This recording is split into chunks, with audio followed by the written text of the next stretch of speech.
ব্রাজিলের তিন ফুটবলার মরিয়া হয়ে আছেন প্যারাগুয়েকে হারানোর জন্য।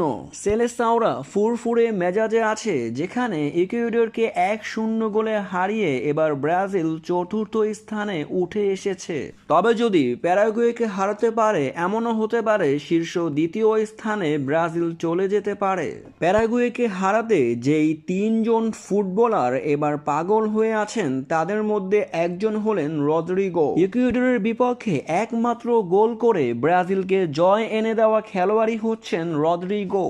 ইয়াংস্টার রদ্রিগোর গোলেই গুরুত্বপূর্ণ ম্যাচে 3 পয়েন্ট পেয়ে ব্রাজিল চতুর্থ স্থানে চলে যায়। তারপরেই আছে ভিনিসিয়াস জুনিয়র। প্যারাগুয়ের রক্ষণভাগকে কাঁপুনি ধরিয়ে দিবে এই খেলোয়াড়।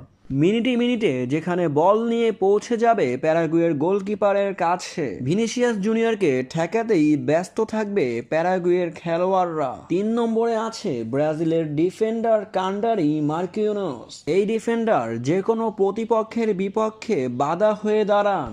গোল ঠেকাতে ব্যস্ত থাকেন এই খেলোয়াড়। এবার ব্রাজিলকে গোল থেকে বাঁচাবে মার্কিনোস, যেখানে ডিফেন্ডারের দায়িত্ব পালন করেও মিডফিল্ডারে খেলে থাকেন মাঝে মাঝে। তবে কি প্যারাগুয়ের বিপক্ষে জ্বলে উঠবে এই তিনজন তারকা?